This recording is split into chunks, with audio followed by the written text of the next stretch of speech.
Donc, j'avais 8 ans. On a reçu un membre de la famille. En fait, au moment où on se retrouve seul, il pratique des attouchements. Tout ce que je reçois comme éducation sexuelle, c'est il faut pas avoir de relations sexuelles avant le mariage. Il faut pas avoir de relations sexuelles avant le mariage. Mais moi qui ai déjà été abusée, en fait, déjà à cette époque, il y a une petite voix qui me dit oui, mais de toute manière, pour toi, c'est foutu parce que t'es plus pure parce qu'on t'a touché. Et en fait, je dis non, mais lui, il est déjà trop fort. Et il m'a entendu dire non. Mais il a pas arrêté. J'ai parlé à ma mère. Elle en a beaucoup pleuré. Elle a eu une réaction très africaine. Tu vas vouloir t'épouser. Alors,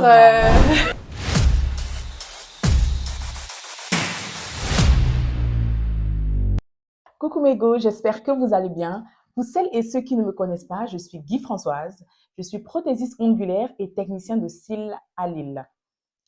J'ai créé la thérapie ongulaire. C'est quoi la thérapie ongulaire?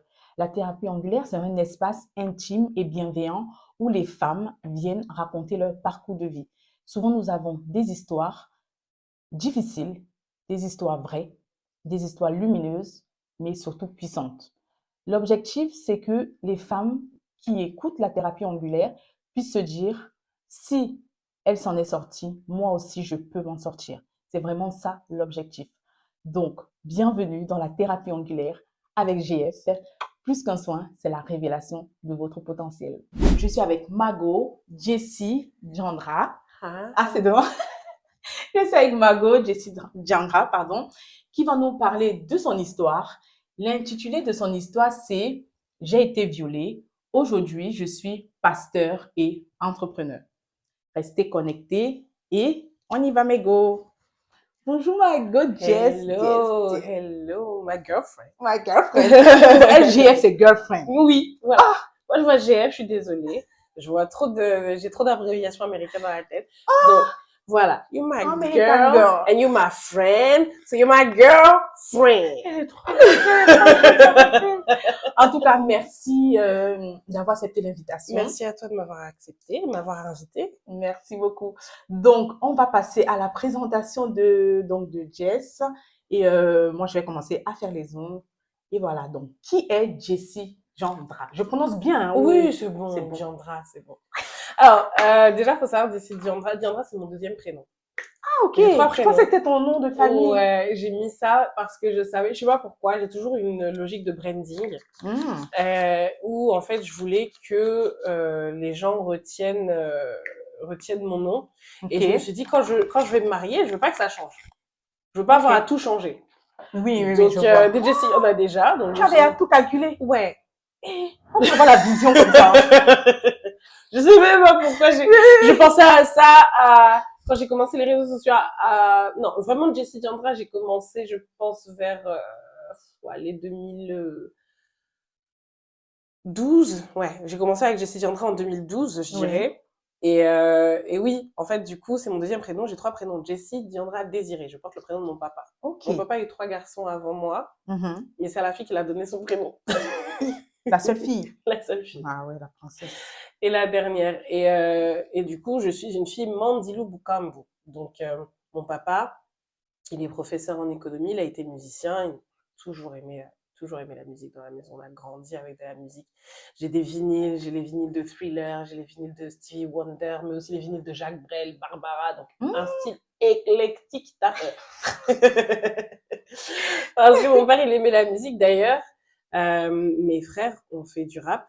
Et le rap, c'est mon père qui l'a introduit à la maison. Mon père a toujours été très très cool et un grand amateur de musique. Juste un grand amateur de musique. Je me rappelle, c'est lui qui a introduit même le reggaeton à mes cousins. J'oublierai jamais le jour où vraiment il a dit. Voilà, il a dit à mon cousin, est-ce que tu connais ça et tout? Et puis il commence il met dans la voiture et puis c'est du reggaeton. Et mon cousin s'est mis à faire des playlists entières de reggaeton parce que mon père lui avait fait découvrir.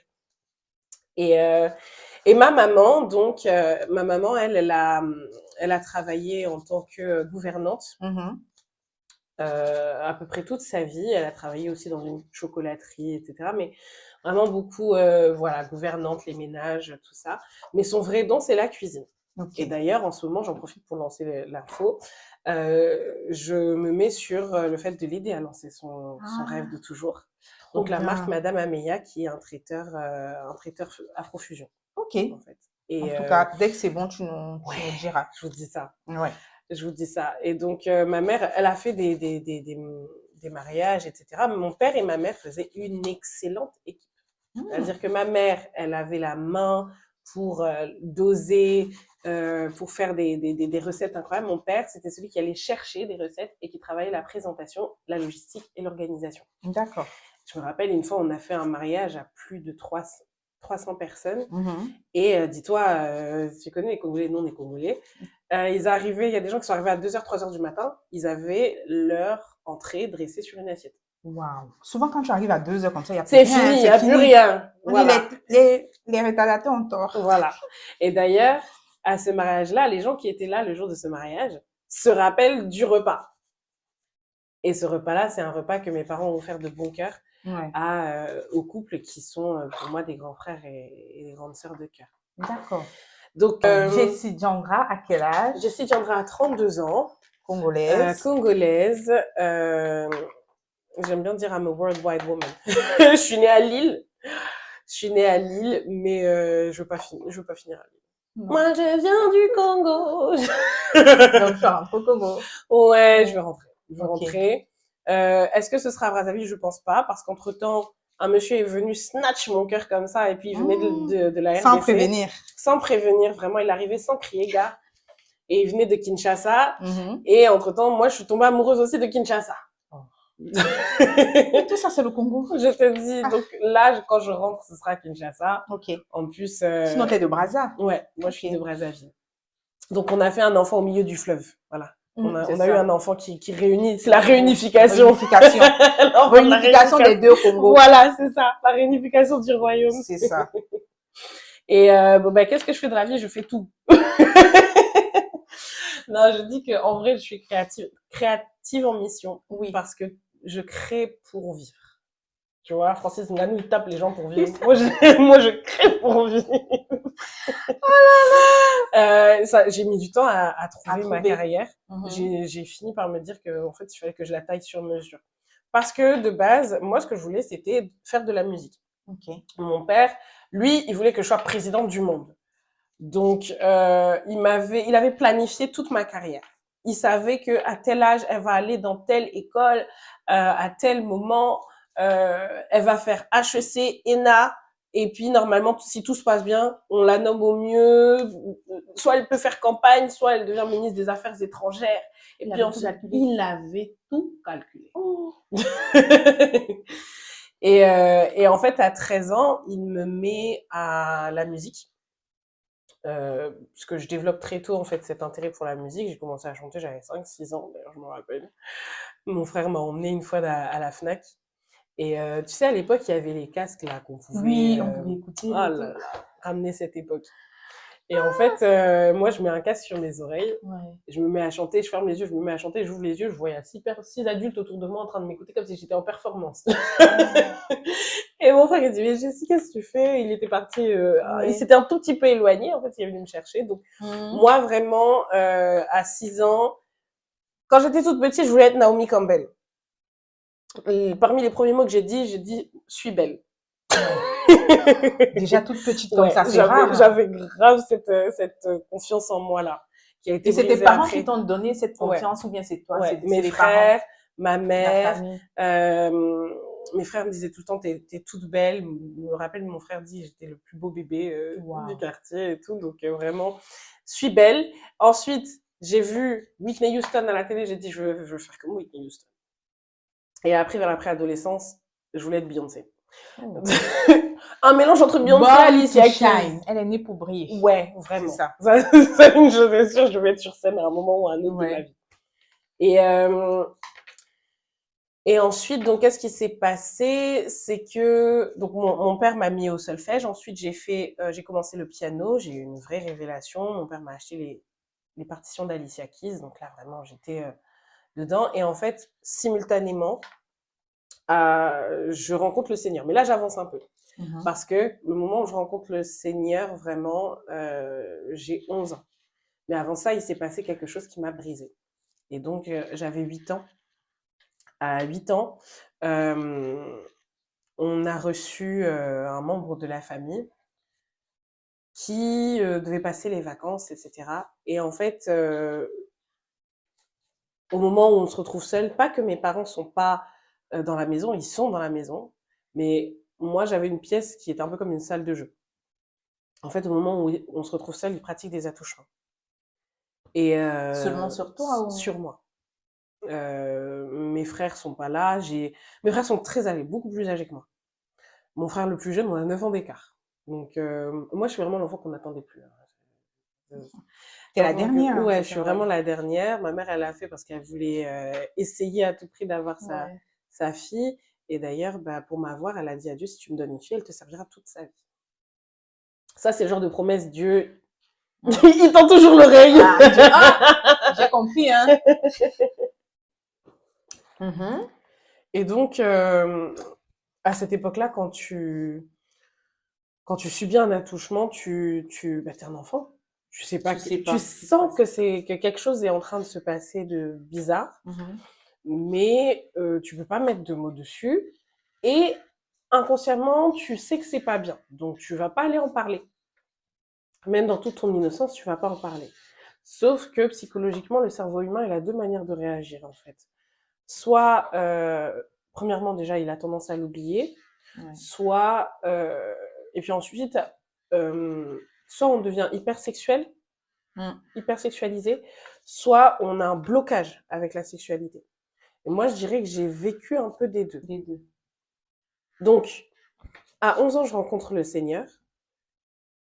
Et en fait, tout ce que je reçois comme éducation sexuelle, c'est il faut pas avoir de relations sexuelles avant le mariage. Il faut pas avoir de relations sexuelles avant le mariage. Mais moi qui ai déjà été abusée, en fait, déjà à cette époque, il y a une petite voix qui me dit oui, mais de toute manière, pour toi, c'est foutu parce que t'es plus pur parce qu'on t'a touché. Et en Et tu fait, n'en parles à et personne, j'en parle à personne. personne, Et personne. la personne, tu le vois comment? Quand il finit le séjour, il rentre. Il rentre et en fait, c'est vraiment comme si de rien n'était. Il te Comme dit si pas, tu en parles à personne. Est-ce qu'il te dit il m'a pas? rien dit parce qu'en fait, lui-même était, c'était un enfant en vrai, il avait 13 ans. Ok. Mais pour qu'un enfant fasse ça, c'est qu'il l'a vu quelque part. Et Oui. c'est la chose aussi qui m'a permis de libérer le pardon, c'est qu'en fait, ça venait pas de nulle part. On Ok. n'est jamais comme ça de nulle part. Mm. On le voit avec les abuseurs sexuels, en général, c'est des victimes qui deviennent des bourreaux. C'est ça. On Donc, dit souvent que si tu n'as pas guéri tes traumas, tu seras un bourreau. voilà, c'est Ouais. ça. C'est vraiment ça. Ok. Bah, les victimes deviennent Des des bourreaux. bourreaux. Ouais. S'ils ne guérissent pas le trauma. Et ce, peu importe l'offense d'ailleurs.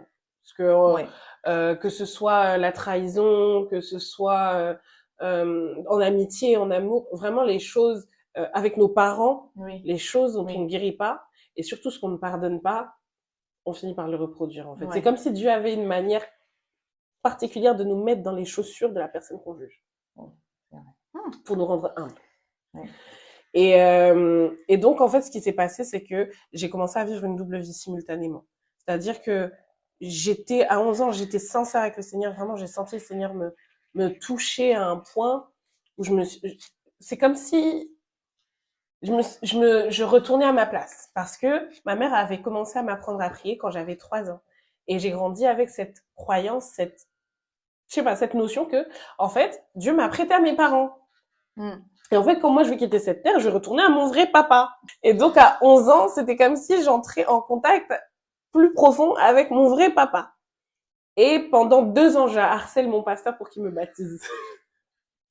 Et il trouve que c'est trop jeune, il trouve que Ouais. c'est trop tôt, il a peur que je comprenne pas l'implication derrière. Mhm. Mais à 13 ans, en fait, entre mes 11 ans et mes 13 ans, il y a beaucoup d'hommes de Dieu qui passent dans mon église et à chaque fois, il y a une parole pour moi. Ma voix va faire le tour du monde. Je vais glorifier Dieu avec ma voix. Moi, dans ma tête, je disais, ah cool, la musique et tout et tout. Je savais pas que Oui. c'était aussi la C'était... prédication. Ouais. Et les médias. Oui. Et en fait, à 13 ans, donc il y en a un qui passe et qui me regarde et qui dit de la part du Seigneur, ton temps est venu. Et c'est là que mon pasteur, à l'époque, a lâché du lest et que je suis passée par les eaux du baptême.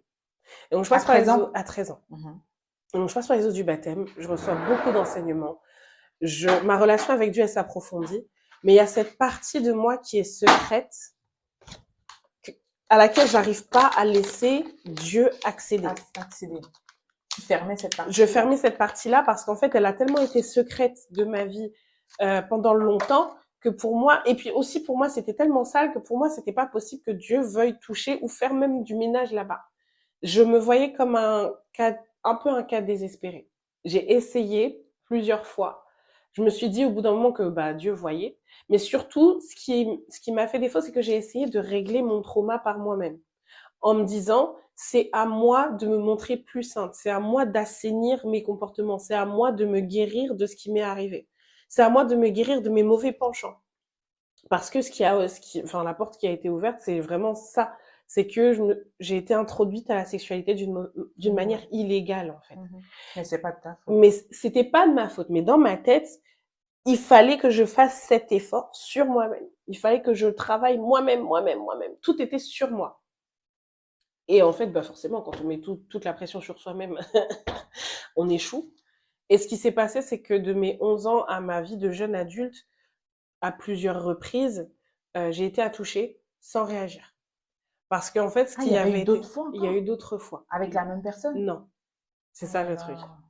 C'est que quand j'étais étudiante, je vais à Paris, je cherche un emploi. Il y a le propriétaire d'un bar qui me dit ah bah ça tombe bien, je cherche une serveuse, etc. J'étais en prépa, j'avais absolument pas le temps d'avoir un emploi. Mais les temps étaient tellement durs financièrement que je me suis dit je dois me donner les moyens. Les autres ils travaillent, donc moi aussi je vais travailler en même temps que mes études, c'est pas grave. Et donc je cherchais un emploi et en fait il pratique des attouchements. Et tu vois à chaque fois qu'il le fait, chaque fois que qu'il y a un abus sexuel qui se présente, c'est la petite fille de 8 ans qui se tétanise, qui se manifeste, qui sait pas parler, qui sait pas verbaliser, Ah ouais. mais qui finit avec toujours plus de honte. Entre-temps, il y a eu, par exemple, celui qui était mon instructeur en mathématiques, Wow. qui était aussi pas plus âgé que moi, mais en réalité, le consentement, c'est le consentement. J'avais 15 ans. J'avais 15-16 ans à tout casser. Devait en avoir 18-19. Bah, pratique des attouchements, pareil. Je redeviens la petite fille qui ne sait pas, qui est tétanisée, qui sait pas dire arrête, en fait. Et, euh, et puis ensuite arrive le début de ma vingtaine. À cette époque-là, j'ai un copain. Et là, je veux vraiment aborder ce sujet, c'est que j'ai un copain. On s'aime vraiment. Je crois qu'on va finir ensemble. Et en fait, notre premier rapport est un abus. Oh. Parce que je me dis que, en fait, au début, je le voulais, mais il y a quelque chose au dernier moment qui me dit non, tu dois dire non, tu dois arrêter ça tout de suite. Et en fait, je dis non, mais lui, il est déjà trop fort. Ouais. Et il m'a entendu dire non, mais il a pas arrêté. Il savait ce que tu avais eu auparavant, tu lui avais Je parlé? pense que j'avais jamais mis les mots dessus. Ok, Vraiment, non, ok. vraiment. Et donc, bah, ce premier rapport est un abus. Et comme moi, je suis un peu dans le déni, je lui dis qu'il m'a fait mal. Et en plus de ça, il était toxique parce que quand je lui dis qu'il m'a fait mal, euh, il le prend comme une comparaison à mon ex-copain. Enfin, beaucoup de, je sais pas comment on dit en français, mais de contournement, de détournement, de deflecting, etc. pour pas dire je suis désolée. Et aussi à cette époque-là, je suis tellement perdue que en fait, le fait de mener une double vie, la parfaite étudiante, la parfaite fille à l'église, et à côté la fille qui est très tourmentée, qui cherche de l'affection dehors, qui cherche quelqu'un pour comprendre pourquoi elle est brisée, Ouais. je suis dans une confusion où j'ai l'impression que la seule chose qui va me réparer, c'est le mariage. Et donc, je pense que ce garçon l'a compris parce que très vite, il me promet le mariage. Ah. Et en fait, je reste avec mon abuseur. Je développe le syndrome de Stockholm parce qu'on m'a promis le mariage. Mariage, ouais. Je te dis, le mariage va te sauver. Voilà. Le mariage va te rendre pure. Voilà. Le mariage va me rendre pure. Je trouverai plus de sens à ma vie. Je vais pouvoir devenir maman, etc., etc.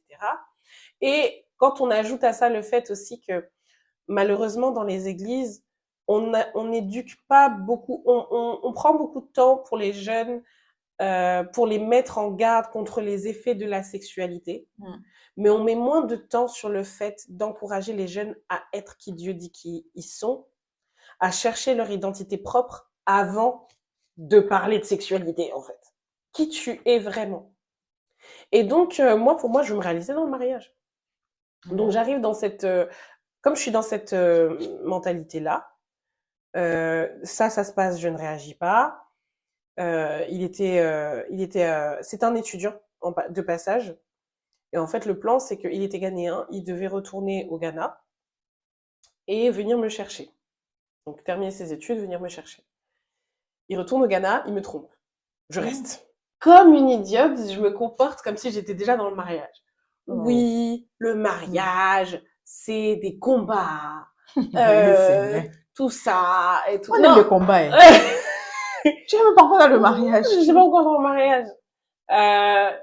Et donc, moi, je m'auto-convainc que non, c'est un combat. On va juste regarder War Room. Je sais pas si tu connais ce film. Oui, voilà. Ce film, il a fait des dégâts. Des dégâts. Des dégâts. On ne quitte pas son nom comme ça, là. Il faut aller combattre. C'est l'ennemi qui vient. Pas pour dire qu'il y a pas des cas où c'est comme ça, parce que je vous assure qu'il y a des fois, c'est le cas. Oui, le pasteur, je sais. Il y a des fois, c'est le cas. Mais quand vous êtes fiancé, là, je m'adresse aux gens qui sont comme moi. Vous êtes fiancés, vous êtes copains, copines. Le gars te trompe. Vous n'avez rien à faire ensemble. Ah, les conseils. Vous n'avez rien à faire ensemble. Cassez. Même si vous allez vous marier après. Cassez d'abord. On dit que les gens changent. Justement, pour qu'ils changent, il faut d'abord qu'il aille s'introspecter. Parce qu'en fait, quelqu'un qui trompe, et c'est ça aussi le mensonge qui est introduit dans notre psychologie quand on est trahi, c'est qu'on croit que c'est nous le problème. Sauf qu'en fait, quelqu'un qui trompe, c'est lui le problème. C'est lui qui a un problème de fidélité. Oui. Et ce problème de fidélité, il vient de quelque part. Il faut qu'il aille chercher la source. Vous n'allez pas pouvoir être la personne qui va réparer cette personne. Il faut qu'il aille trouver pourquoi. Ouais. Lui, en l'occurrence, j'ai compris qu'en fait, il y avait déjà à la base une addiction à la pornographie qui crée une porte. Mais l'addiction à la pornographie aussi, elle avait une source. C'est là que moi, nos chemins se sont séparés. Je ne sais pas s'il a fait le travail et j'espère qu'il l'a fait. Parce qu'en fait, c'est vraiment de là qu'est venue l'infidélité. Et donc, tout ça, le travail que ça demande, la délivrance, l'introspection, même la psychothérapie qu'il va falloir faire, c'est un travail solitaire. C'est lui seul. C'est un travail solitaire. Ouais. Seuls les couples mariés peuvent s'autoriser de rester ensemble pendant cette période-là, pendant ce genre d'épreuve-là. Mais vous, la copine, laissez-le aller faire son travail. Vous-même, vous allez avoir besoin de faire votre travail parce que après ça, vous allez devoir vous réparer. Il y a votre estime de soi qui a été brisée, etc. Votre confiance. Tout ça, il va falloir vous prendre le temps de vous réparer. Et le travers qu'on a, et dans lequel j'étais tombée, c'est que j'attendais de lui qu'il répare. Qu'il me répare. Je mettais la faute sur lui parce que c'est vrai, il fallait qu'il regagne ma confiance et tout. Mais dans cette volonté-là, il y avait aussi beaucoup de revanche. Il y avait beaucoup de... j'étais devenue insensible et méchante. J'étais devenue une autre personne à cause du mal qui m'avait été fait. J'ai laissé cette situation, le mal qui m'a fait changer mon cœur. Oui, et en fait, au bout d'un moment, d'ailleurs, soit dit en passant, ma mère n'a jamais voulu le rencontrer. Parce qu'en fait, ma mère... Vous voyez les mamans qui ont des rêves, là? Le Saint-Esprit allait tout pour à ma mère. Elle ne sent pas. C'est ça, c'est que je le sens pas. En Allemagne, elle était en France. Je ne lui ai pas dit pour le viol. Je ne lui ai pas dit que j'avais quelqu'un.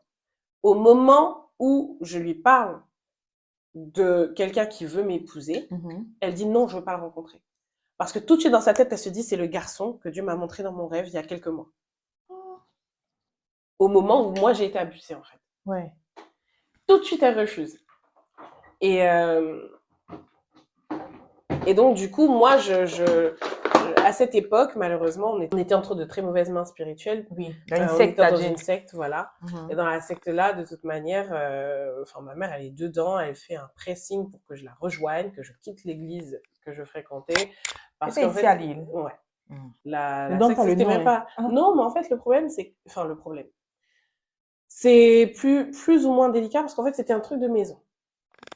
Truc de La personne, maison. c'est-à-dire c'était une dame qui avait une église de maison. Mais c'était pas vraiment une église. Ah, Elle, une elle église qu'elle faisait, faisait chez elle. Elle a des voilà, trucs. elle faisait chez elle, ou elle allait chez les gens, mais en tout cas, elle voulait pas d'église, et toutes les églises étaient corrompues. Tous les hommes de Dieu Ah, étaient c'est ce qu'elle disait. mauvais, et Dieu ne lui parlait qu'à elle qui était intègre. Oh, Et tout excusez-moi. devait passer par elle. Nous n'entendions pas Dieu. Moi, je me rappelle au début, je me suis clashée avec elle parce que j'ai dit, mais en fait, moi aussi, j'entends Dieu, hein. Mm. Moi aussi, j'entends Dieu me parler. Et en fait, on m'a accusée de divination. Donc, en fait, au bout d'un moment, ma mère faisait tellement de pressing parce qu'elle se disait, je vais perdre ma fille, je vais perdre ma fille, je vais perdre ma fille. Et en fait, la manière dont cette dame avait pu l'attraper, c'est que elle a donné une prophétie qui était certes exacte. Mais il faut savoir une chose, le diable aussi s'est prophétisé. C'est elle qui avait la divination. Le diable aussi s'est prophétisé, il sait aussi dire la vérité, c'est pour ça que vous allez aller chez des voyants, ils vont vous dire la vérité, vous allez aller dans votre, je sais pas, votre astrologie, ça va être la vérité, mais la source n'est pas bonne, et cette source, elle ouvre des Des portes de portes. destruction à vos vies. D'accord. C'est pour ça que moi, par exemple, l'astrologie, tout ça là. Ouais. Et en fait, elle a tellement insisté que finalement j'ai rejoint l'assemblée. Dans cette assemblée-là, bah, finalement, elle m'a dit qu'il fallait que je parte et tout. Et en fait, ce qui s'est passé, c'est que simultanément, quand j'ai rejoint cette assemblée, j'ai vraiment commencé à ressombrer fort dans la dépression. Dieu m'était dépeint comme un méchant père fouettard qui te tombait dessus dès que tu faisais mal. Il n'y avait pas de grâce. Et le salut s'obtenait par les actes. Dieu t'aime si tu performes. Dieu t'aime si tu fais bien. Dieu t'aime, etc. Si tu fais mal, t'es puni. Tout ce qui t'arrive, c'est une punition, etc. Quelque chose avec une théologie tellement bancale. Parce que, en fait, c'est quelque chose qui peut, à la limite, tenir dans l'Ancien Testament. Sauf qu'en fait, on vit sous une nouvelle alliance. Et en fait, dans les temps dans lesquels on vit là, Dieu est miséricordieux. Et donc, au bout d'un moment, en fait, moi-même, j'en ai marre. Je traverse une période difficile dans mes études. Je rencontre un vrai mur. J'ai 3 licences. J'ai une licence en tant que webmaster. J'ai une licence en commerce international et j'ai fait une licence professionnelle en ressources humaines. Et je me dis, je vais continuer en ressources humaines en alternance, mais je trouve pas. Et non seulement je trouve pas, mais je vois que j'ai zéro niaque, j'ai zéro motivation. Je ne me bats plus. Je suis pas motivée. J'ai aucune soif d'apprendre, aucune soif de me dépasser. Et moi, ça a toujours été le truc qui me fait performer. Et en fait, c'est là que je me demande finalement, mais qu'est-ce que tu aimes faire? Et je demande à Dieu, mais pourquoi qu'est-ce que je devrais faire en fait? En fait, Dieu me rappelle que quand j'avais 11 ans, j'étais capable de faire des grands adultes parler pendant des jours sur des forums. J'étais capable de lancer des débats sur Facebook qui duraient je ne sais pas combien de temps, juste parce que j'avais entamé la discussion. Et à cette époque-là, j'étais community manager d'une rédaction d'un magazine chrétien féminin. Et en fait, c'est là que je me suis rendu compte que, en parlant avec sa directrice en chef, que c'était un métier d'être community manager. Et là, j'ai une révélation. Je me dis, en fait, c'est ça que je suis censée faire. Le titre de webmaster, il est arrivé parce que du coup, elle m'avait conseillé de le faire parce que c'est quelque chose qui est toujours demandé, faire des sites internet. Donc, j'ai appris les bases de faire des sites internet. Mais il y a eu une vraie révélation pour moi. J'étais une marketeuse du digital. J'allais en plus avoir mon propre magazine, etc. Parce que je savais, j'écrivais moi-même des articles, j'étais chroniqueuse gospel, je faisais des événements gospel, j'ai pas arrêté de chanter, mais j'interviewais d'autres artistes, etc. Donc vraiment, ça a été comme une révélation. Et simultanément, en fait, j'ai eu un moment où je saturais et j'ai dit à ce garçon, écoute, je suis pas ta propriété. Après tout, on n'est pas mariés. Je sais même pas pourquoi je suis en train de faire ce que je fais là, toutes ces histoires de oh, je te pardonne, etc. On s'arrête là. Et je lui envoie un message WhatsApp, il était au Ghana. Et talingate, comme on dit chez nous. Enfin, ça me regarde pas. Vraiment, casser, t'aurais pu casser. J'allais casser en personne comment? Attends, j'allais prendre billet, visa, débarquer à Accra, Ghana, pour quelqu'un qui m'avait en plus trompé. C'était pas mon mari, ok? Ce n'était pas mon mari. Donc, j'ai mis fin. Tu mets fin à la Je mets relation. fin à la relation, mais les choses s'arrangent pas pour autant. Entre-temps, comme je disais, j'ai fait une forte, forte dépression, dont une tentative de suicide, où j'ai tenté de m'immoler par le feu. Hmm. Et mais à cette période-là, je fais toujours pas attention au fait que mon corps, mon âme est en train de m'envoyer un signal. C'est pas que je voulais mourir, c'est que j'avais l'impression que la vie était devenue trop lourde. Hmm. C'est-à-dire que je C'est vrai. savais que Dieu m'appelait à plus que ça, je savais que Dieu Mhm. m'appelait à C'est vrai. plus grand que ça. Je savais que, en fait, j'avais une vision claire des rêves que Dieu avait mis dans mon cœur, mais je m'en sentais trop loin. Et non seulement je m'en sentais loin, mais ce que le diable avait réussi à me faire croire, c'est que j'étais un cas désespéré, j'allais jamais m'en sortir. Mhm. Je savais que j'étais appelée à entreprendre. Ça, par contre, c'est un truc que mon père aussi m'a toujours dit. Si tu ne fais pas de la politique, tu vas être chef d'entreprise. Je savais que ça allait être ma vie. Mais je me disais, mais comment je vais faire? Les autres qui entreprennent, ils partent avec, ils ont un emploi, ils ont des bons investissements. Et puis, ceux qui y arrivent, ils ont de la stabilité chez eux. Moi, dans ma famille, c'était difficile. Mes parents n'ont pas eu le meilleur des mariages, mais je crois toujours au Seigneur pour les restaurer. Mais c'est compliqué, c'était compliqué. J'ai quitté chez moi d'ailleurs parce que j'avais pas la paix à la maison. Je n'avais pas la paix. Quand je suis Voilà. rentrée d'Allemagne après ma tentative de suicide, après le garçon là, etc., Mhm. j'étais toujours pas en paix pendant que je faisais mon business plan. Et plus le fait que comment je vais me marier. Je sais que je suis appelée à me marier. J'ai un cœur pour ça. J'ai tellement d'amour à donner. Je sais que je suis appelée à être maman et pas que d'un seul enfant et tout. Mais comment je vais faire? Je suis déjà brisée. Quel homme va vouloir de moi? Je suis déjà brisée. Euh, toutes ces choses-là, en fait, tous ces mensonges, à force de les ressasser et de les méditer, en fait, c'était trop lourd. Et donc, c'est ça qui rendait mon existence difficile à vivre. Mhm. Et c'est ça qui me donnait envie de ne plus vivre, tout simplement. Parce que, en fait, la mort me semblait être un meilleur repos. Ouais. Alors que pas du tout. Alors que pas du tout, Pas ouais. du tout. Et quand tu rentres d'Allemagne, est-ce que tu en parles à tes parents des multiples viols que tu as toujours pas? J'en ai parlé à ma mère. J'en ai parlé à ma mère. Elle en a beaucoup pleuré. Mm. Elle a eu une réaction très africaine. Tu vas vouloir t'épouser. Alors, Maman. au début, je l'ai mal pris. En fait, j'ai compris que c'était Oh, surtout l'inquiétude de ma fille mérite quand même d'être aimée et j'ai peur qu'on la juge à on la cause de son juge, ouais, passé, ouais. à cause de quelque chose qui n'était pas de son fait. Ma mère a beaucoup culpabilisé. Elle a énormément culpabilisé. Elle a l'impression jusqu'à maintenant de porter la croix. Et elle s'est sentie très coupable parce qu'elle s'est dit j'aurais dû te protéger, Protéger, ouais. j'aurais dû te préparer à faire face à C'est certaines ça. réalités. Peut-être te parler. Exactement. Mais je lui ai dit maman, je t'en veux pas parce qu'en fait on ne donne que ce qu'on a. Et puis tu faisais de ton mieux, tu travaillais beaucoup. Papa, il était indépendant, mais c'était pas facile tout le temps. Il fallait payer les factures. C'est pour ça que tu n'étais pas là. Je ne t'en veux pas. Euh, et puis mon père, bon lui, mon papa, faut prier pour lui.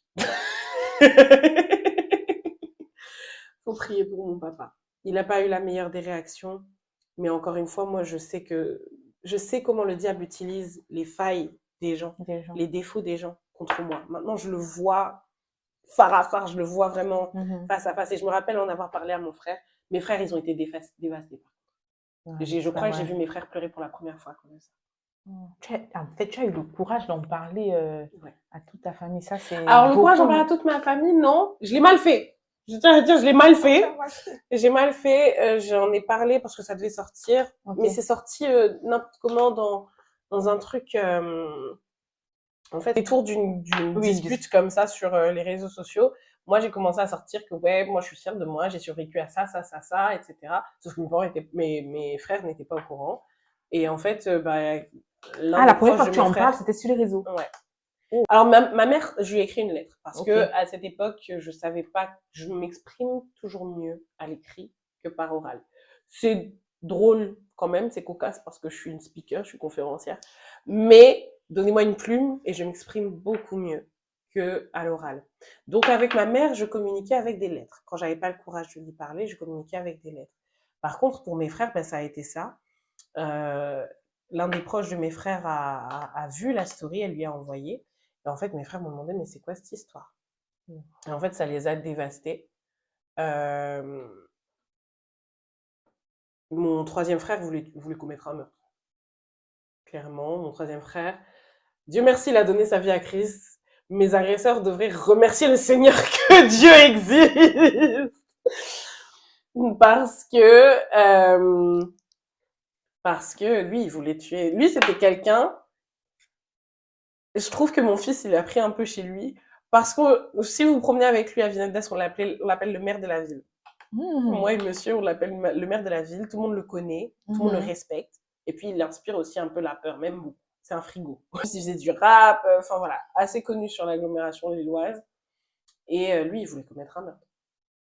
Et je me rappelle que j'étais encore dans cette secte quand ça arrivait, la dame de la secte me dit regarde ce que tu as provoqué. Moi, quand je parle, c'est moi qui provoque le désordre.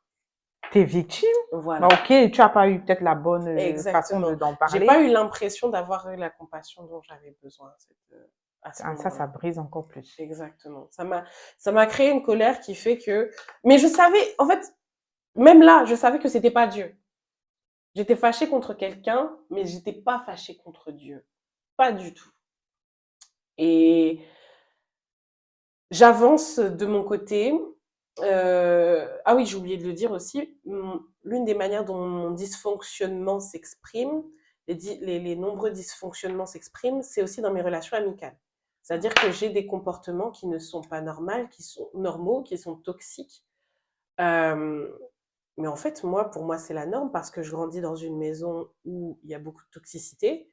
Et puis, je ne connais que ça. On me traite avec beaucoup de dureté, rigueur, manque de pardon, Beaucoup de disputes aussi. chantage émotionnel, etc. Et comme pour moi, le salut est dans le mariage, parfois, je mets de côté même mes amis pour un garçon. Et j'ai des comportements, je me rappelle, l'un des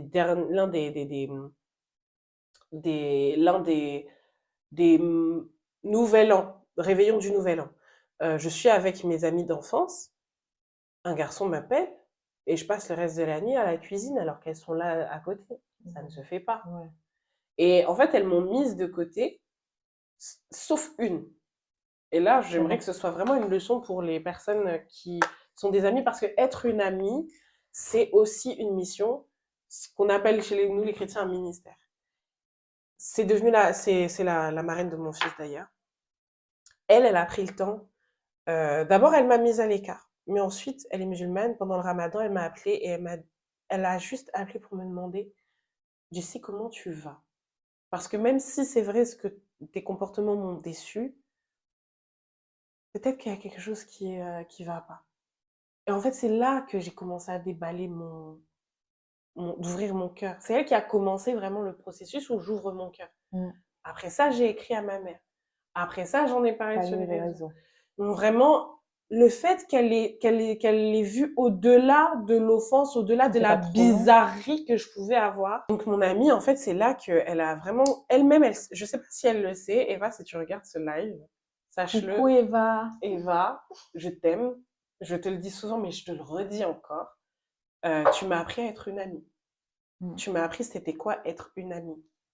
Et malgré ça, bon, je me suis pas tout de suite défait de tous mes comportements toxiques. Pour vraiment m'en rendre compte et recevoir en quelque sorte ma délivrance, j'ai dû vivre un goumin amical pendant ma grossesse qui m'a... C'est parce que mon fils était là que je n'ai pas ressombré. Mais il y avait une autre fille qui a traversé ces temps-là avec moi où j'étais pas gentille, je demandais beaucoup, j'étais trop demandeuse, je demandais trop d'attention. Dès qu'elle répondait pas au téléphone, j'étais fâchée contre elle, j'étais méchante. J'étais vraiment toxique. Parce que, encore une fois, hein, tu comptes sur les hommes pour combler des vides, pour te tenir compagnie. Ma chérie, le Saint-Esprit est là tout le temps. Parle avec le Saint-Esprit. Donne des conseils là-bas, regarde la caméra. Parle avec le Saint-Esprit. Arrête de mettre la pression sur le garçon. Parfois aussi, il y a un des trucs qu'on dit, c'est quand on est trop sur le dos d'un homme, etc., parce qu'il ne donne pas d'attention, c'est parce que tu n'es pas assez occupé. Oh oui, c'est vrai. Quand j'ai commencé à m'occuper là, d'ailleurs, Monsieur K, il est venu quand? Quand j'étais la plus occupée de ma vie. J'étais en train de faire le business plan de mon entreprise.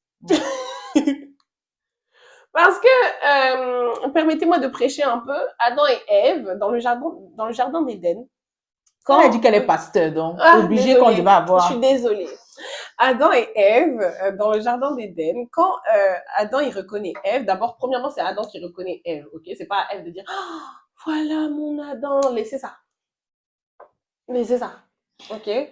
Je suis pas pour les femmes. Bon, vous pouvez vous rendre disponible, mais jamais tu poses le pied à terre, jamais tu supplies qu'on t'épouse, jamais tu dragues, ça va pas ou quoi? C'est toi la grâce, c'est toi la façon d'imméritée de Dieu, jamais. Donc, quand Adam la reconnaît, qu'est-ce qu'elle faisait? Elle marchait devant lui. Et quand elle marchait devant lui, je ne pense pas que Dieu lui a dit, OK, là, tu vas marcher, tu vas rencontrer ton mari, prépare-toi. Non, elle faisait que faire ce que Dieu lui disait de faire, à un instant précis.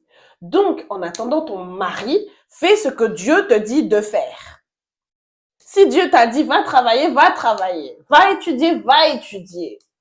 Cherche le sens de ta vie parce que dans tous les cas, tu seras beaucoup plus efficace dans ton mariage avec quelqu'un quand tu sais qui tu es et quand tu sais ce que tu dois faire sur cette terre. Et croyez-moi, les hommes peuvent parler, ils n'aiment pas les femmes pauvres. Ils n'aiment pas les femmes pauvres.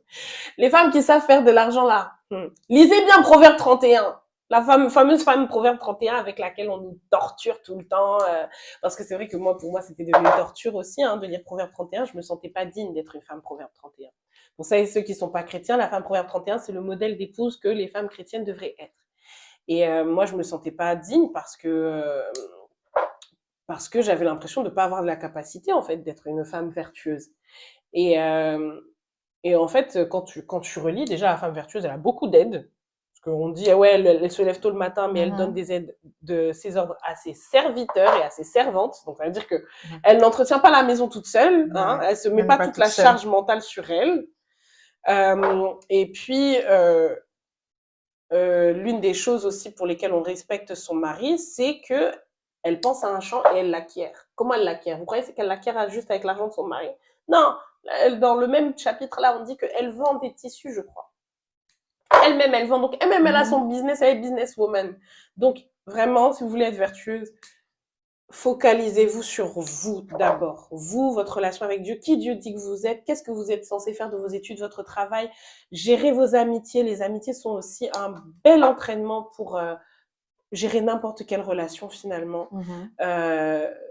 Toutes ces choses-là, c'est des mini-missions qui préparent aussi à la responsabilité d'une famille, d'être mère de famille, d'être la femme de quelqu'un. Et donc, je reviens à mon amie Eva.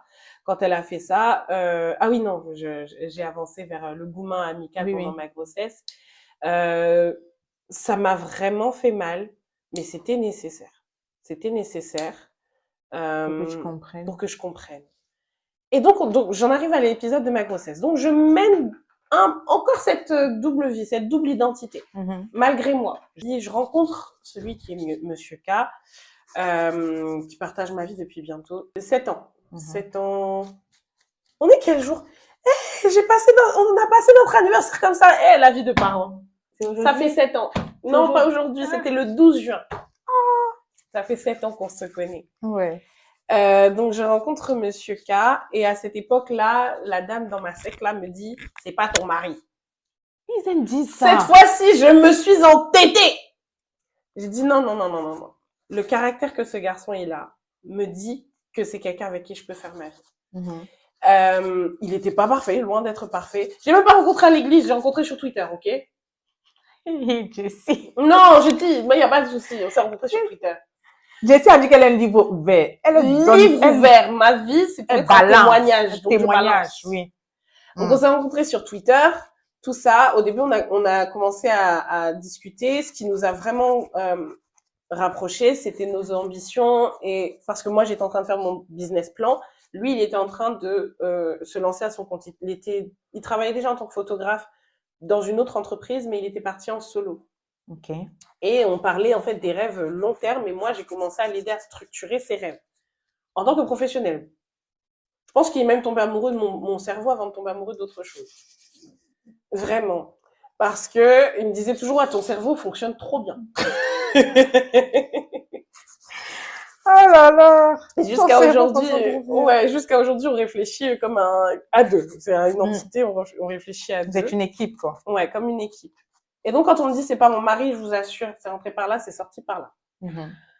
Je m'accroche, etc. Mais comme je le disais, on a cette double vie et moi je sais que je peux pas l'amener dans cette assemblée, dans cette secte. C'est pas elle qui va nous marier.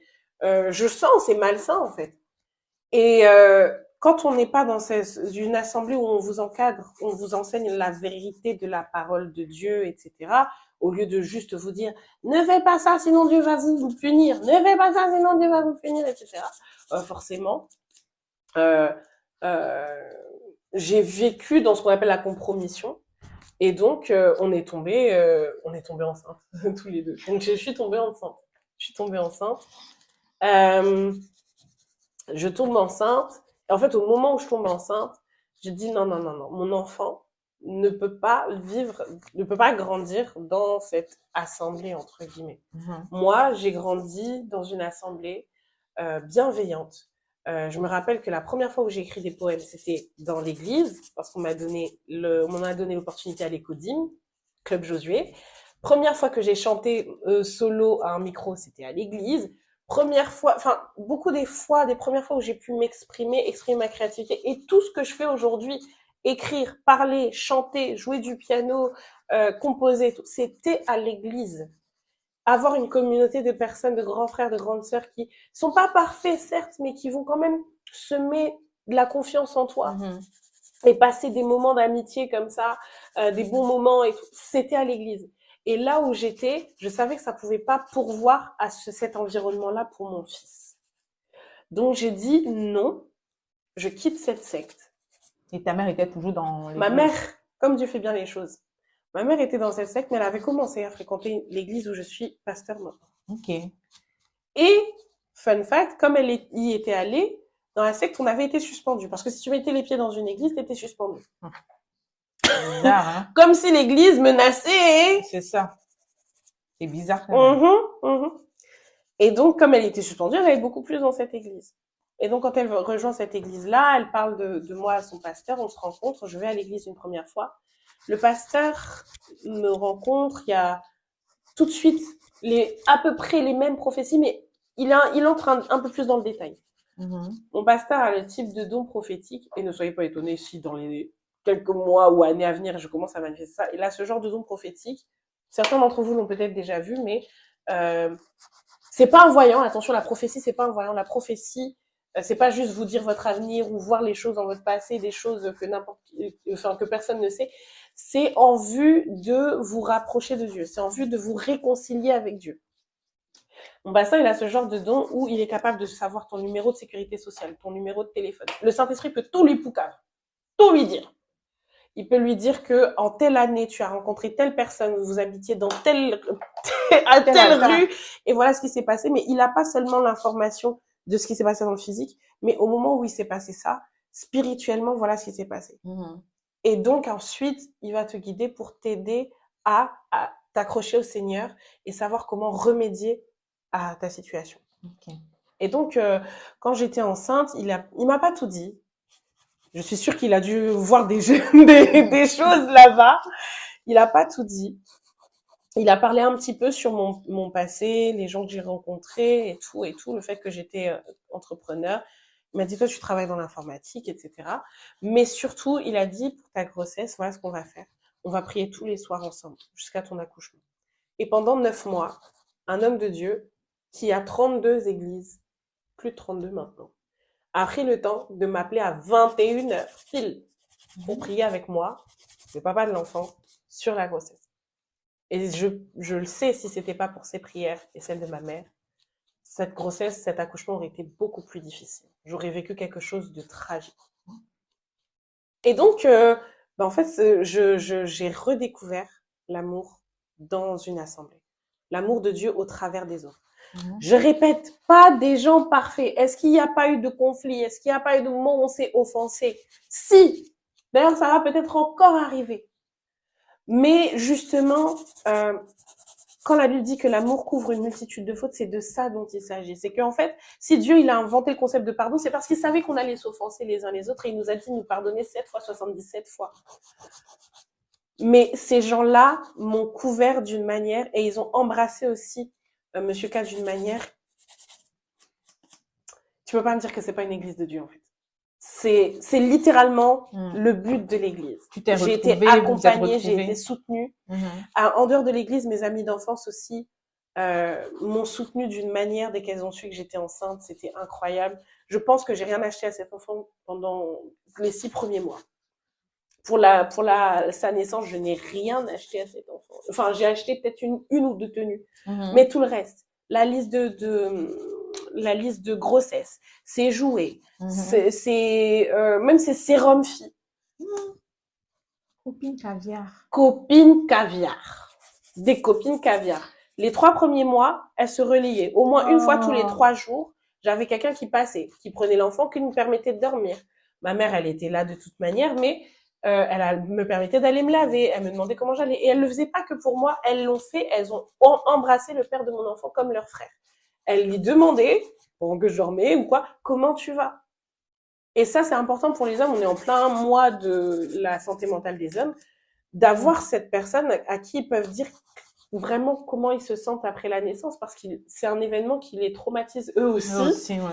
Moi, je me rappelle, monsieur, il a été très responsable. Il a été surpris par la nouvelle, mais il a déraciné toute sa vie. Sa famille, elle est en région parisienne. Il est venu vivre ici. Il a travaillé, il avait un emploi. Il a trouvé un autre emploi ici. C'était plus difficile d'avoir ses amis, de voir ses amis. Et puis, j'ai eu une césarienne d'urgence. Il a fait les nuits, il allait au travail. Il faisait les nuits avec l'enfant, il allait au travail. D'ailleurs, l'enfant était tellement attaché, il est autant attaché à moi qu'à lui. L'enfant était tellement attaché que s'il voyait pas son père, je passais des nuits compliquées. Parfois, il voulait plus son père. Je me disais, mais je me rappelle dans les 6 premières, je me disais, mais il t'aime plus que moi, c'est pas possible. Moi, je suis juste la vache à lait, en fait. Parce qu'il avait vraiment cette relation-là avec lui. Et en fait, mes amies d'enfance, que j'appelle même des sœurs, elles l'ont pris comme leur frère. C'est vraiment la famille, quoi. Vraiment la famille. Et donc, j'ai grandi. Pendant 2 années, quand même, j'ai laissé la honte encore gagner. J'avais du mal à aller à l'église et j'avais du mal à m'ouvrir. Mais au bout de 2 ans, en fait, je suis tombée sur une prédication en ligne.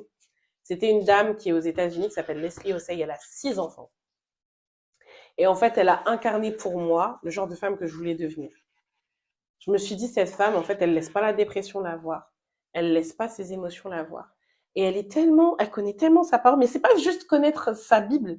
Elle sait comment ça s'applique à son couple. Elle sait comment ça s'applique à sa vie. Elle le fait de manière tellement pratique. Je veux de ça. Je veux de ça. Donc, j'ai commencé, en fait, à suivre ses enseignements. Et à cette époque, elle était en jeûne. Donc, je rentre en jeûne, on est en octobre. Et en fait, le jeûne me touche tellement. Je vois le truc tellement me changer dans mon couple, tellement changer mon caractère. Je continue jusqu'à la fin de l'année 2023. En fait, les choses changent tellement. Ma dynamique dans mon couple, il change. Parce qu'en fait, la grossesse, etc., et le fait que je ne sois pas bien mentalement, ça a influencé, ça a pesé beaucoup sur mon couple. Monsieur, il a été extrêmement patient. Vraiment, que Dieu le bénisse. Quand je répète, c'est pas quelqu'un qui prie rabaché kababa. Mais il a démontré l'amour de Dieu dans son caractère d'une manière incroyable. Il n'était pas parfait non plus, hein, mais il a eu ses moments de ras-le-bol, tout ça, et ses moments de doute. Mais ça a payé. Parce que, en fait, c'est moi qui ai commencé à changer. Et ensuite, ça l'a contaminé aussi. Et l'atmosphère de la maison a commencé à changer, en fait. Donc, 2024, j'arrive en janvier 2024. Ah, oui, j'oublie. Novembre 2023 ou 2022, je me rappelle plus très bien, mais je pense que c'était 2023. Novembre 2023, je regarde la vidéo d'une autre prédicatrice qui m'inspire beaucoup, qui s'appelle Sarah Jakes Roberts, qui a elle aussi un témoignage, vraiment, elle est tombée enceinte à 14 ans, tout ça, vraiment. Une histoire incroyable, elle est pasteur maintenant, elle est mariée, elle a été divorcée, mais elle est mariée.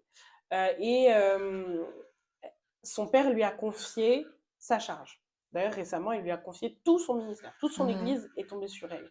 Et il faut savoir que c'est vraiment une église, une méga church. Et je me rappelle que je regardais la passation d'abord de la conférence qu'il a faite, la conférence des femmes qu'il faisait chaque année, il a confié la responsabilité à sa fille. Et je disais, Seigneur, tu sais, moi, le ministère, ça m'intéresse pas. Je suis très bien derrière mon piano. Mais si tu me donnes un ministère, si tu m'appelles à te servir, je veux un ministère comme le sien. Le ministère qui s'adresse aux filles qui n'ont pas fait les choses bien. Le ministère qui s'adresse aux personnes que l'Église mettrait de côté. Celles qui ne sont pas parfaites. Envoie-moi même vers les prostituées. Envoie-moi vers les escortes. I love them. Euh, je les aimerai pour toi. Et donc, je fais cette prière-là en novembre 2023. Janvier 2024, mon pasteur m'annonce que je vais être ordonné pasteur. Comme ça. Comme ça. Alors, du coup, que j'allais devoir entrer en cours biblique. Ok. Enfin, on avait déjà des enseignements. Il faut savoir une chose, c'est que pendant toute cette période, donc de 2022 à 2024, je suis régulière aux enseignements, régulière au culte. Je suis là tous les dimanches. Je suis là aussi au culte de la semaine. Je participe aux intercessions. On me demande d'exhorter, tout ça. Mais 2024, j'entre vraiment dans la préparation au ministère. Et avril 2024, je deviens pasteur. Avril 2024. Avril 2024. Une bascule Tout incroyable. change. Une bascule incroyable parce qu'en fait, moi qui avais pris peur de parler de Dieu, je me retrouve... En fait, c'est comme si tout commence à faire sens. Toutes les parties de ma vie. Pourquoi Dieu m'avait donné ces parents-là, même dans leur imperfection. Pourquoi il m'avait donné un amour pour les médias. Pourquoi je fais de la musique. Pourquoi c'était important que je sois avec ce garçon. Pourquoi il fallait que je l'aime de telle manière. Parce que Dieu, il a dû me dire, tu vois, lui, il se connaît pas. Moi, je vais t'expliquer c'est qui ton gars. Moi, j'ai dit, ton gars, il va devenir ça, ça, ça, ça, ça. Voilà comment tu dois l'aider à devenir ça. Voilà comment tu dois l'aimer pour qu'il devienne ça. Comment élever mon fils, comment être à ma manière une femme Proverbe 31 et comment mener ma carrière maintenant que j'étais pasteur. Parce qu'en 2018, je me suis lancée dans l'entrepreneuriat. 2020, j'ai fait un burn-out. D'ailleurs, c'est en 2020 que je suis tombée enceinte. 2020, j'ai fait un combo Covid, non, dépression. Donc, burn-out, dépression, Covid, bébé. Waouh. Waouh. Et en fait, après que le bébé soit venu, parce que le bébé, il est venu avec lui aussi beaucoup de bénédictions, il m'a forcé à me réaligner. Déjà parce que j'ai quitté la secte. Ensuite, parce que j'ai voulu être une meilleure maman pour lui. Et je voulais pas reproduire, en fait, ce dont j'avais pu souffrir dans le foyer de mes parents. Ouais. Je voulais un mariage épanoui et incarner ce qu'est un mariage heureux. Je veux une relation épanouie, je veux que mon fils, il ait une maman épanouie, etc., etc. Je voulais pas reproduire ce que tu as vécu. Reproduire. Et donc, quand j'ai recommencé à travailler après lui, même ma manière d'entreprendre a changé. Mais alors, quand je suis devenue pasteur, tout a encore plus fait sens. Dieu m'a expliqué concrètement pourquoi il m'avait demandé d'augmenter mes prix, de changer de clientèle, d'abandonner tel service, etc. Et parfois même avec des versets bibliques. Et en fait, tout ça, là, ça commençait à trop bouillonner dans ma tête. Donc, j'ai commencé à écrire une prédication. Mais la prédication commençait à faire 6 pages. 6 pages. J'ai dit, OK, bon, c'est pas grave, je vais continuer, ça va être une convention. Et après, au bout de 12 pages, je me suis dit, OK, bon, bah là, en fait, le Seigneur est en train de me faire écrire un livre.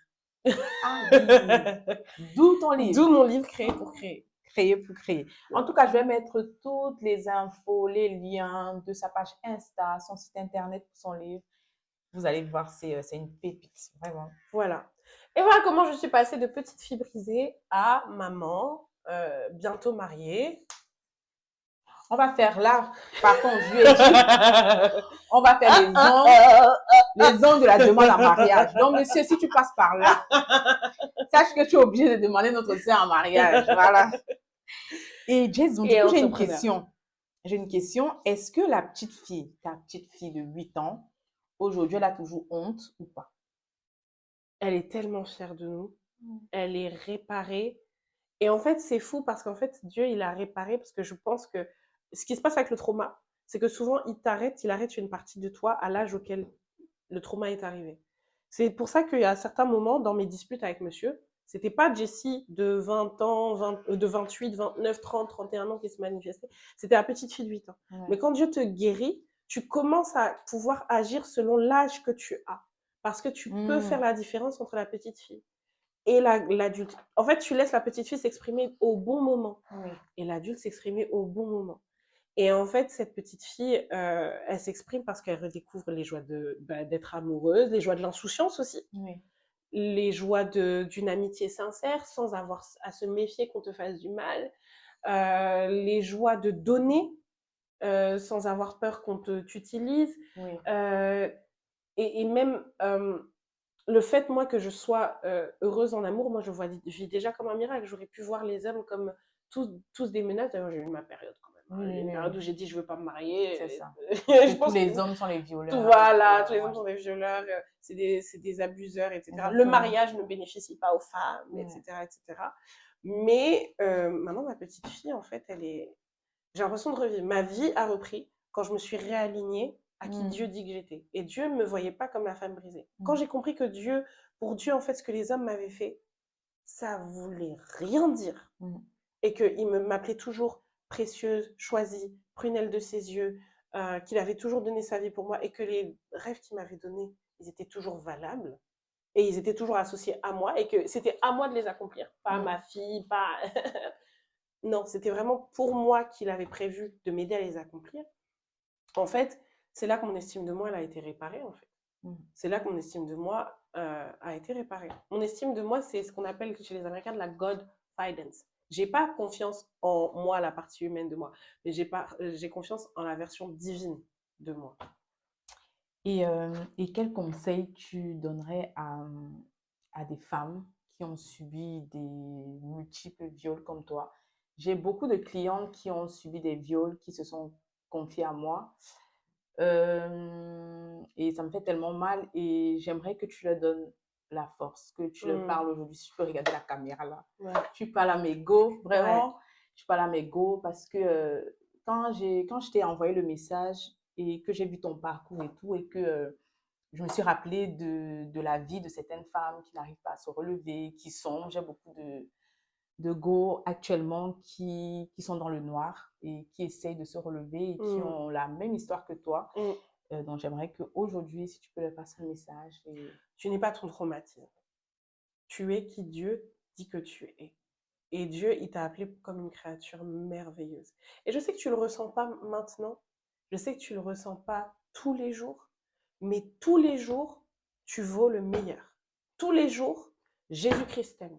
Tous les jours, Dieu trouve qu'il est utile pour toi de vivre, qu'il est important que tu vives, que ta présence a de la valeur. Et il veut juste que tu t'accroches parce que bientôt, tu verras pourquoi. Merci. Bon, nous sommes arrivés à la fin de la thérapie ongulaire avec GF. On n'a pas encore fini. Elle va choisir, donc Jess va choisir la couleur et le modèle qu'elle veut. On a dit le modèle pour la demande en mariage. Donc, elle viendra nous dire la prochaine fois si la manicure aura fait en sorte que monsieur demande sa main. C'est beaucoup de pression pour une manicure, je trouve. C'est pas grave. La manicure, c'est doit me ramener la bague. Oui. C'est important. Donc, n'oubliez pas, mes go, à me soutenir, à liker, commenter et partager. J'espère que les femmes qui ont subi les violences sexuelles ont pu se retrouver dans l'histoire de Jessie. Et voilà, donc ne baissez pas les bras. On apprend à vivre avec ces traumas et à toujours aller de l'avant. Et est-ce que tu veux rajouter quelque chose ou on conclut? Honnêtement, je vous aime. Dieu vous aime encore plus. Et si vous voulez en discuter, parce que je sais que les espaces de discussion sont souvent restreints ou très stigmatisés. Oui. Il y a beaucoup de honte qui peuvent venir et la honte doit changer de camp parce que finalement, vous n'êtes pas responsable de ce qui vous arrive. La honte doit changer de camp. La honte doit changer de camp. Vous n'êtes pas amoindri. Et toute personne qui vous voit comme quelqu'un d'amoindri ou abîmé parce que quelqu'un a abusé de vous, c'est la personne en question qui est abîmée. Elle n'a rien à faire dans votre vie.